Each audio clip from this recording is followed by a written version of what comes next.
Bismillahirrahmanirrahim. Esselamu Aleyküm ve Rahmetullahi ve Berekatühü değerli Rehber TV izleyenleri. Hepinize Rehber TV ekranlarından iyi günler diliyorum. Yeni bir günde, yeni bir program ile ve çok değerli hocamız Arzu Demir ile evlerinize konuk olacağız.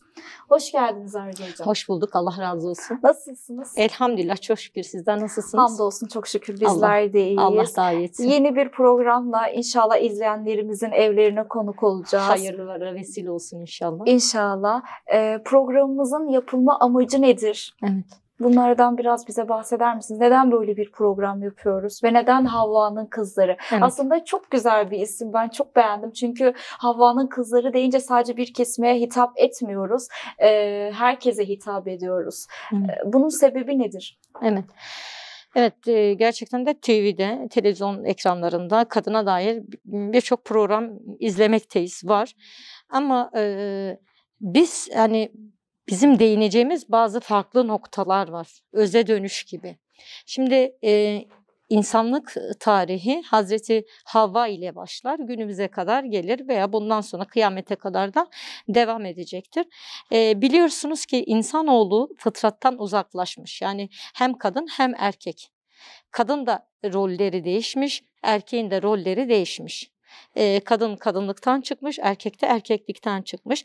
Meydana gelen bu tahribatları görebilmek, daha iyi görebilmek veya ilk yaratılışa, Allahu Teala'nın insan benliğine koymuş olduğu bazı özellikler vardır. Bu özelliklere dönüşe doğru bir zaman yolculuğu yapmak istedik.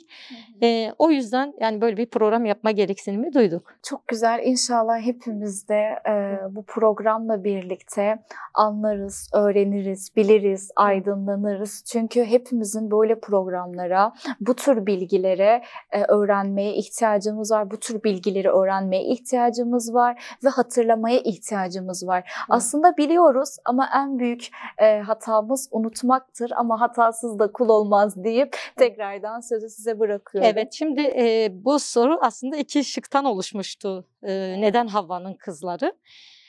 Havva'nın Kızları çünkü tarihe altın harflerle ismini yazan şahsiyetler vardır. Bizler bunların hayatına bir yolculuk yapacağız ve bunların hayatından kendimize almamız gereken dersler vardı. İnsanlık tarihi Adem ile Havva'dan başlar. Adem ile Havva fıtrat üzerine kaldılar, biliyorsunuz. İlk insan, ilk peygamber eşidir Hazreti Havva annemiz. İlklerin ilkidir. Biraz sonra zaten inşallah o konulara da değineceğiz. Hazreti Adem ve Havva ile başlayan bu yolculukta daha sonra insan neslinin türemesiyle beraber, insan neslinin çoğalmasıyla beraber insanlar fıtrattan uzaklaştılar. Yani fıtrattan uzaklaşması ne demek? İnsanların günaha dalması. Hep iyilerin değil de tarihte kötü insanların da olabileceği ki bunu bizler görüyoruz ve biliyoruz ki tarihte kötü insanlar da vardır, yer almıştır ve yer de alacaktır. Şimdi bizler öyle bir zamanda yolculuk yapacağız ki Kur'an-ı Kerim'e de konu olmuş bazı kadınlar vardır. İyi yönleriyle ve kötü yönleriyle. Biz bunları da ele alacağız. Neden? Çünkü bizler iyiyi, doğruyu veya kötüyü, yanlışı, iyi veya doğruyu sadece iyi insandan öğrenmeyiz. Veya doğruyu sadece doğru olan insandan öğrenmeyiz. Her şey zıttıyla bilinir ya. Şimdi Hazreti İsa'nın böyle bir dar meseli vardır. Hazreti İsa Aleyhisselam ahlakı çok güzel olan bir peygamber ve kendisine soruyorlar, ya İsa diyorlar. Güzel ahlaklı olmayı nereden öğrendin? Hazreti İsa'nın orada dinleyenlerine çok güzel bir mesajı var, çok güzel bir cevabı var ve diyor ki, ben diyor güzel ahlaklı olmayı ahlaksızdan öğrendim. Evet. Karşısında duranlar bu cevaba çok şaşırıyor. Yani insan nasıl olur da ahlaksız birinden ahlaklı olmayı öğrenir? Hazreti İsa cevabının devamında şöyle diyor. Diyor ki ben diyor kötü ahlaklı olan insanların ahlakına baktım, kötü ve yanlışı gördüm. O kötü ve yanlış hareketleri yapmayarak güzel ahlaklı olmayı öğrendim.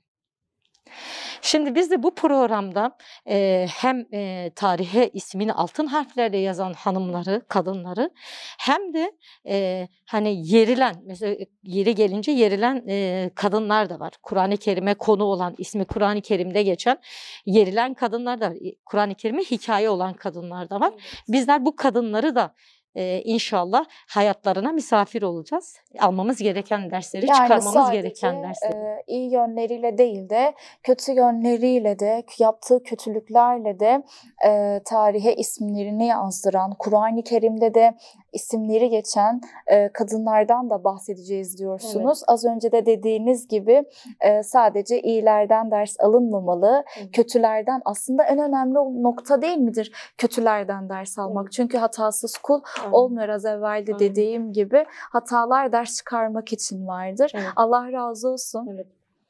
Peki hocam, Hazreti Havva'nın yaratılışı hakkında, Havva'nın kızları dedik de Hazreti Havva'nın yaratılışı hakkında biraz bizi aydınlatabilir misiniz? Evet, bu soruya Havva kimdir aslında? Hazreti Havva kimdir sorusuyla başlayalım. Daha sonra zaten. Hazreti Havva kimdir hocam? Şimdi bizler Hazreti Havva'nın hayatını nereden okursak okuyalım. Yani istiyorsa Kur'an-ı Kerim'de olsun, istiyorsa hani başka kaynaklardan olsun. Hep onu ilklerin ilki diye. Hani Hazreti Adem'den sonra yaratılmış, var olmuş. İlk Müslüman. İkinci insan. Şimdi ilk kadın. İlk kadın, evet, ilk Müslüman. İlk kadın, ilk eş, ilk anne, ilk aile, ilk peygamber eşi. Oğluyla ilk imtihan edilen, çocuğuyla ilk imtihan edilen kadın. Vesaire. Yani Hazreti Havva'nın ilklerini sayarsak bitmez. Hep o ilklerin ilkidir. Her şeyde önceliktir. Ve onun karşısında örnek alacağı bir insan da yoktu. Yani mesela şimdi bizler etrafımızdaki insanlardan bazen örnek alırız, ders alırız değil mi? İbret alırız. Ama Hazreti Havva annemizde böyle bir şey de yoktu. Çünkü örnek etrafta alacağı hiç kimse yok. öyle. Ama Allahu Teala'nın onun fıtratına yerleştirmiş olduğu, onun özüne, yaratılışına yerleştirmiş olduğu bazı kodlar vardı ki bütün insanların da hani fıtratında bu vardır. Evet. Hani bütün insanların fıtratına Allahu Teala saflığı, temizliği, güzelliği, merhameti, şefkati, doğruluğu, dürüstlüğü koyuyor. O fıtratı gün geçtikçe değiştiren insanların kendisi oluyor. Aynen öyledir hocam. Aynen öyledir. Hazreti Havva da o fıtrat üzerine kalmış ve o fıtrat üzerine yaşamış bir hanımdır. Hani bizler hep kadınların için anlatacağız. Evet. Niçin kadınları anlatacağız? Kadın olmamız hasebiyle. Yani bizler kadınız, birer eşiz, birer anneyiz veya anne adayıyız. Şimdi bizlerin kadınları anlaması daha kolay. Hani empati kurabilme. Eğer mesela bizler erkeklerin hayatından örneklerle anlatmış olsak, hani o erkektir. Kadından farklıdır. Çünkü kadından yaratılışı farklıdır. Tüm özellikleri farklıdır. Hani benzer özellikleri vardır. Birbirini tamamlayıcı özellikleri vardır. Ama kadın ve erkek fıtratı birbirinden farklı olabiliyor. Tabii muhakkak öyle olmasaydı Allah Teala yeryüzüne kadın, erkek diye ayrı iki cinse mensup insanlar yaratmazdı. Evet, işte biz de kadınlar üzerinden özellikle örnekler vererek hani biz kadınların empati kurarak işte onlar öyleydi, biz de öyle olabiliriz. Hani onlar gibi olabiliriz. Hayatlarından ders çıkarma amacıyla empati kurmamız daha da kolaylaşır kadın olma hasebiyle. Evet. Dedik ya Hazreti Havva'nın karşısında bir örneği yoktu, bir numunesi yoktu. Ama o fıtratındaki kodlardan, fıtratındaki var olmuş özelliklerden dolayı iyi bir eşti, iyi bir anneydi. Eşine destekti. Şefkat, merhamet sahibiydi. Ve hayatına dair aslında çok da rivayet yoktur. Yani Hazreti Havva'nın Hazreti Adem ile genelde anılır. Yani zaten onun yaratılışı Hazreti Adem'den hemen sonradır. Evet. Bize bunları hadislerle ve ayetlerle de anlatabilir misiniz? Hazreti Havva'nın yaratılışı. Aynen öyle. Şimdi Hazreti Havva insanların ilk anasıdır. Yani insan nesli ondan türemiştir. Ve hani bununla alakalı birçok şey vardır. İsrailiyat kaynaklı birçok bilgi vardır. Ya zaten hepsi sanki İsrailiyat kaynaklı oluyor. Kur'an-ı Kerim çok detaya inmiyor bu konuda. Evet. Ya zaten daha sonra Hazreti Adem ile Havva'nın yaratılışı olsun, yaratılışına dair yani zaten hakkında Kur'an-ı Kerim'de ayet olan konular var. Yani bunlar hakkında konuşmak zaten yakışmaz. Biz hani bu bilgileri sahibinden alırsak daha temiz bilgileri elde etmiş oluruz. O yüzden ayet ve hadislerle açıklayalım. Evet, mesela Allahu Teala Hazreti Havva'yı Hazreti Adem'den yarattığını ayetlerinde şu şekilde bildiriyor. Estağfirullah. Sizi bir tek nefisten yaratan ve onun gönlünü huzura kavuşturacağı eşini de ondan var eden Allah'tır. Araf suresi 189. ayet. Şimdi başka bir ayette şu şekilde geçer. Estağfirullah. Ey insanlar, sizi tek nefisten yaratan, ondan eşini var eden ve her ikisini de pek çok erkek ve kadından türeten Rabbinize karşı gelmekten sakının. Nisa suresi 1. ayet. Şimdi hani bu ayetlere de baktığımız zaman zaten Hazreti Havva'nın Hazreti Adem'den hemen sonra onunla aynı maddeden yaratılıyor ve bazı alimler de eşini de ondan sonra var ediyor Allahu Teala. Eşini de neden yaratıyor? Onun vücudundaki bir uzuvdan. Peki bunu biraz bize daha açıklayıcı anlatabilir misiniz? Şimdi yani bu ayetin tefsiri nasıl olmalı, nasıldır? Nasıl hani bakmalıyız? uzuv dediniz, nasıl Evet. bakmalıyız bu olaya? Evet. Şimdi hani Hazreti dedik ya Havva Hazreti Adem'den Allahu Teala onu yaratıyor. Hani bazı alimlere göre Hazreti Havva'nın da Hazreti Adem'in yaratılmış olduğu topraktan yaratıldığı söylenir. Veya onu bir nefisten yarattı ayetinin tefsirinden de bazı müfessirler şunu çıkarırlar. Ve nitekim de bir tane hadis-i şerif, yani birçok hadis vardır. Bir tanesini evet, çok şurada, bilinen bir hadis-i şerif. Ebu Hureyre'den rivayet bir hadis edilen, vardır. O hadisimiz de şu şekildedir. Kadınlara iyi davranın çünkü kadın kaburga kemiğinden, erkeğin kaburga kemiğinden yaratılmıştır. Kaburga kemiğinin eğri kısmı üst tarafıdır. Onu doğrultmaya çalışırsanız kırarsınız.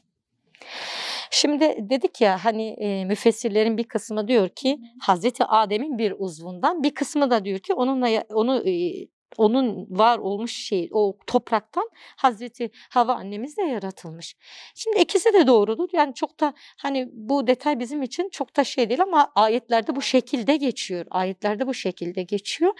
Ve hani bu hadisin en çok bu hadis insanlar arasında biraz çelişkiye ve karmaşaya sebebiyet veriyor. Evet hocam. Ben de onu söyleyecektim. Bu hadisi de bize daha açıklayıcı bir şekilde anlatabilir misiniz? Evet hocam. Şimdi hani zaten başka bir hadiste, başka bir ravinin hadisinde, devamında hadisin şu şekilde söylenir. Onların eğriliği kadının talakıdır. Yani boşanmasıdır diye geçer. Mesela başka hadisi tefsirini yapan alimler şu şekilde açıklar mesela. Der ki yani kadın ve erkek biliyorsunuz yaratılışları farklıdır. Erkek daha kaba ve sert olabilirken kadın daha nazenin ve daha yumuşaktır. Daha merhametlidir, daha şefkatlidir. Olaylara bakış açısı çok farklıdır bir erkeğe göre.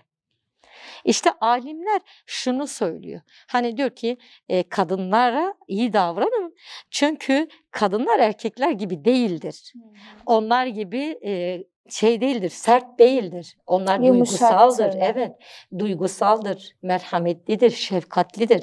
Kadınlarınıza bu şekilde muamele edin. Peki şu hadisi şerifi şöyle daha açıklayıcı anlatabilir miyiz ya da ifade edebilir miyiz? Oradaki eğri lafından, eğri sözünden kaynaklanan şey aslında kadın naiftir, kadın incedir, onların çok üzerine gitmeyin, onları kırmayın. Onları incitmeyin. Eğer onları kırar ve incitirseniz bu sizin için de onlar için de kötü sonuçlara sebebiyet verecek. Evet. Yani anlatılmak istenen tam da bu nokta değil mi hadis-i şerifte? Şimdi şimdi ayetlerin veya söylenen hadislerin en doğrusunu Allah ve Resulü bilir. Değil mi? Tabii ki muhakkak Evet. herkes kendi sözünü, kendi cümlesini çok daha iyi bilir. İkisi de hani bizim için önemli bilgidir. Yani ikisi de zaten hadise birebir uyan açıklamalardır. İki söylem. Tabii farklı söylemler de olabilir yine. Çok teşekkür ediyorum. Bu konu gerçekten çok fazlasıyla çelişkili ve karmaşık bir konuydu. Çok iyi anlattınız, Allah razı olsun. Peki Hazreti Havva'nın yaratılma nedeni nedir? Neden Hazreti Havva yaratıldı? Hani Hazreti Adem yaratıldı. Allah Azze ve Celle bir insan yaratmak istiyordu ve Adem'i yarattı. Peki Havva'yı neden Adem için yarattı? Evet. Ya da Havva'yı Adem için yarattı mı? Bu da çok önemli bir soru. Aynen öyle. Şimdi çok şaşılacak aslında hani bunun hani dayanağı nedir? Hazreti Adem Aleyhisselam cennet nimetlerinin içerisinde ve kendine bir yoldaş arıyor. Kendini orada yalnız hissediyor. Çünkü nimetler paylaştıkça güzeldir. Yani siz bir güzelliğin içerisinde olduğunuz zaman siz o güzelliğin içine başkalarının da o güzellikten faydalanmasını istersiniz, değil mi? Muhtemelen Hazreti Adem Aleyhisselam'da da bu tür duygular olmuş. Çünkü o da insanlığın atasıdır, insanların ilk babasıdır. Ve hani bunu yine ayetle açıklayalım isterseniz. Şimdi neden dedik ya, İsrail kaynaklı birçok bilgi var elimizde ama bizler ayetlere dayandırırsak inşallah Teala bilgilerimiz daha temiz olacaktır. Adem'e hayat arkadaşı olması ve onunla huzur bulması olarak belirtilir dedik ki yaratılış gayesi. Hazreti Adem'in cennet gibi bir nimet içerisinde olmasına rağmen Hazreti Havva'yı istemesi. Gerçekten çok ilginç bir yere değindiniz. Evet. Hazreti Adem'in onca güzel nimetlerin içerisinde olmasına rağmen Hazreti Havva'yı istemesi dediniz. Yani buradaki kastınız ne? Şimdi çok ilginç ki yani hani karşı cinse duyulan ihtiyaç. Şimdi hani insan olma hasebiyle. Aynen, insan olması hasebiyle. Şimdi bazı hani insanlar der ki güçlü erkekler ve güçlü bayanlar. Çalışan erkekler veya ekonomik özgürlüğü olan veya makam mevkisi olan erkekler bir kadına ihtiyaç duymadıklarını söylerler. Özellikle hani bayanlarda, özellikle bayanlarda bunu biz çok duyuyoruz, bu söylemleri. Kadınlar hani belli bir güç, iktidar sahibi oldukları zaman, makam mevki sahibi oldukları zaman bir erkeğe ihtiyaç duymuyoruz diyorlar. Halbuki Allah-u Teala yaratılışa bunu yerleştirmiş. Hazreti Adem'in hayatında biz bunu görüyoruz. Hani onların fıtratı temizliği bozulmamıştı ya. Hazreti Adem bile hani o kadar nimetin içerisinde yanına bir eşin olmasını arzulamış. Ve Allahu Teala ne yapıyor? Hani onunla sekine bulacağı bir eş yaratıyor. Huzur bulacağı. Aynen, ayette de o şekilde geçiyor.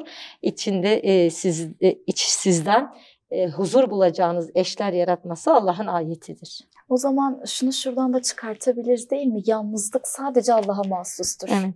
Yani hiç kimse yalnızlığı istemez. Yalnızlığı istemez.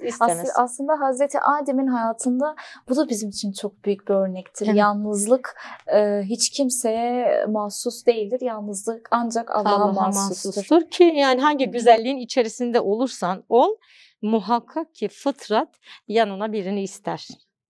Yanına birini ister. Adem Aleyhisselam da onu istedi ve Allah-u Teala Hazreti Havva'yı var etti. Ve şöyle söyleyeyim, Hazreti Adem ve Hazreti Havva denilince akla ilk gelen şey yasak meyve. Evet. Hepimizin aklına küçüklüğümüzden bu yana yasak meyve gelir. Ve bununla ilgili birçok hikayeler yazılmıştır, birçok konular oluşturulmuştur. Özellikle bu konuyla ilgili İsrailiyat kaynaklı birçok bilgiler vardır. Peki, özellikle şöyle sormak istiyorum bu soruyu.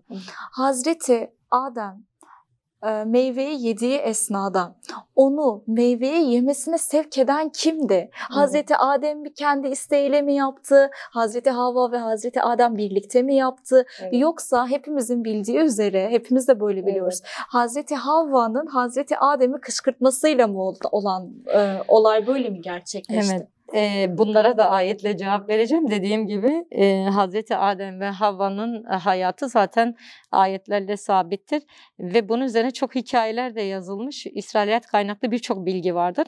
Ama ayetlere inşallah başvurduğumuz zaman bilgilerimiz temiz olacaktır. Ve sonra ey Adem dedik, sen ve eşin cennete yerleşin ve orada dilediğinizden bol bol yiyin. Ancak bir tek şu ağaca yaklaşmayın ki zalimlerden olmayasınız. Bakara suresi 35. ayet. Şimdi zaten hani Hazreti Adem'in hayatına değinmeyeceğiz. Çok hani bizi ilgilendiren kısımlarına değineceğiz. Hani biliyorsunuz Allah-u Teala Hazreti Adem'i yarattıktan sonra şeytana, iblise dedi ki secde et. İblis secde etmedi. Ve evet, cennetten kovuldu. Cennetten kovulmasıyla beraber Adem oğluna düşmanlığı başladı. Adem'e ve daha sonra Adem oğluna düşmanlığı başladı. Allah-u Teala Adem'i uyardı. Dedi ki hani eşini de var etti, Havva annemizi var etti ve dedi ki cennete yerleşin. Cennette bir süre kalın. Cennete kalın ve dilediğiniz şeylerden yiyin. Hepsinden yiyebilirsiniz. Sadece şu ağaca dokunmayın. Hani bu da ağaç olduğunu söyleyenler var. Çeşitli meyveler olduğunu söyleyenler var ki çok önemlidir. O zaten temsilidir. Evet. Temsilidir. Çok da önemli değildir. Yani aslında orada kasıt edilen şey Allah-u Teala'nın yasakladığı bir şeydir. Yapmaları. Evet. Yapmamaları noktasında Allah'ın uyarısıdır. Ve Allah-u Teala daha sonra hani onlara nasihatta bulundu. Dedi ki haramı helali belli etti Allah-u Teala. Ve daha sonra Allah-u Teala düşmanını ona tanıttı. Düşmanını da şu şekilde tanıtıyor. Ve ey Adem, şüphesiz bu iblis senin ve eşin için çok tehlikeli bir düşmandır. Dikkat edin de sizi cennetten çıkarmasın. Yoksa ihtiyaçlar içinde koşturursunuz. Sıkıntı çeker, perişan olursunuz. Taha suresi 117. ayet. Şimdi Allah-u Teala burada Adem Aleyhisselam ile Havva annemizi uyardı. Düşmanını tarif etti. Düşmanını söyledi. Ondan korunması gerektiğini de onlara anlattı. Aynen öyle. Daha sonra ne oldu? Adem ile Havva, şeytan tabii onlara yaklaşma yollarını buldu ve onlara yaklaştı. Niçin? Çünkü imtihan başlayacak. İnsanoğlunun, Ademoğlunun imtihanı başlayacak. Aynı zamanda şeytanın hani cennetten kovulma sebebi olarak Hazreti Adem'i görmesi. Hani Hazreti Adem yüzünden Adem'e secde etmedi ya. Halbuki kendi nefsinden dolayıydı.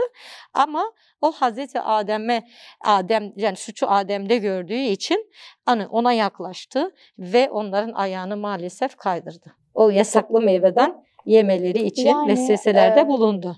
Şöyle söyleyebiliriz. Havva Adem'i kışkırtmadı. Yok. Daha sonra zaten ayette devam edelim isterseniz.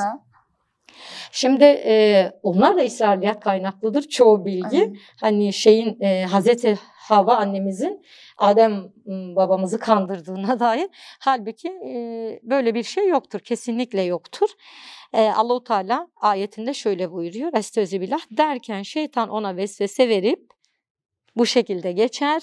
Ey Adem ne dersin, sana ölümsüzlük ağacını ve asla yok olmayacak bir sanatı öğreteyim mi? Yolunu göstereyim mi? Dedi. Taha suresi 120. ayette. Allah-u Teala böyle buyurdu. Ve o meyveden beraber yediler. Yani kimse kimseye kışkırtmadı. O günahı ikisi birlikte işlediler. Aynen öyle. Şimdi irade dediğimiz olay vardır. Yani Allah-u Teala hakkı gösterir, batılı gösterir. Tıpkı şu anda olduğu gibi. Evet. Hakkı gösterir, batılı gösterir ve insanoğluna bir seçme özgürlüğü de verir, bir irade de verir. Adem babamız ile Havva annemiz de öyle. Yani ne Adem ilk başta yemiştir. Yani Adem kendi iradesini kullanıp yemeyebilirdi. Eğer Havva kışkırtmış olsaydı veya Havva yemeyebilirdi. Adem iradesini kullanır. Çünkü onun fıtratında onun o özelliği vardı. Ama ayette de söylendiği gibi, dediğim gibi biz hiçbir kaynağı değil, Kur'an-ı Kerim'in ayetlerine başvuracağız. Ayette geçtiği gibi Allah-u Teala diyor ki o meyveden, o yasaklı ağaçtan yediler. O yasaklı ağaçtan yemeleri aslında insanların oluşması anlamına geliyor. Yani imtihanın başlamasından dönüm noktası. Evet. Çünkü o ağaçtan yedikten sonra Allah Teala onlara ceza olarak yeryüzüne indirdi, Evet. dünyaya indirdi ve dünyaya indirdikten sonra dünya hayatı başlayıp insanların çoğalması oluştu. Ve insanların çoğalması nasıl oluştu? Bunda biraz bize bunlardan bahseder misiniz? Nasıl insanlar oluştu? Şimdi hani Kur'an-ı Kerim'de buna dair herhangi bir bilgi yoktur. Yani tamamen müfessirlerin veya bazı alimlerin veya aynen öyle bazı insanların bilgilerine dayanan bazı bilgiler vardır. Şimdi şu şekilde Hazreti Havva annemizin 2 batını vardır. Farklı batınlarda her seferinde ikiz doğuruyormuş.